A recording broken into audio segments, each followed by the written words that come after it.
everyone, my name is Fana and today I would like to explain to you about clock.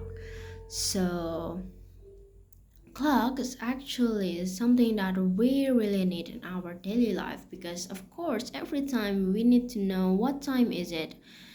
For example, if you want to go to school, usually the school gate will close at 7 a.m. So you need to go to school before 7 a.m. Or maybe you already have a date with your friends, so you need to meet your friends at 3 a.m. and then you need to know what time is it to meet with your friends and many other examples. So of course, from that example, we know that time is very important, and of course, that's why we really need a clock to know what time is it.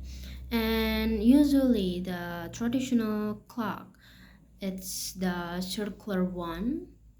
It's like a circle that there is like a 12 number from 1 until 12, and usually in the middle there's three needle that show what hours, what minute, and also the second. So usually the shortest one shows the hours, and then the longest shows about the second. The longest and the thinnest shows the second, and then the one in the middle, it's not that short. I'm sorry, it's shorter than the second needle but longer than the hours needle. That is the minutes that show the minutes, and we usually already uh, told about how to read the clock at elementary school, so it's not that hard for us to read the traditional clock.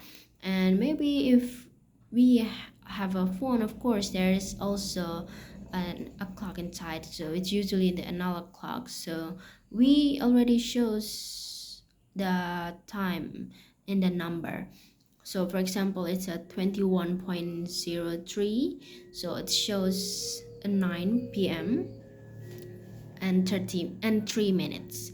That's how we read the analog clock. But back then, before we have a clock, people usually use the sun clock. So people will stick the people will put a stick in the ground, and then the shadow from the stick that get in touch with the sun will shows what time is it. That's how people back then used the clock. And I think that's all about my explanation. I'm sorry, that's all my explanation about the clock, and that's all. Thank you.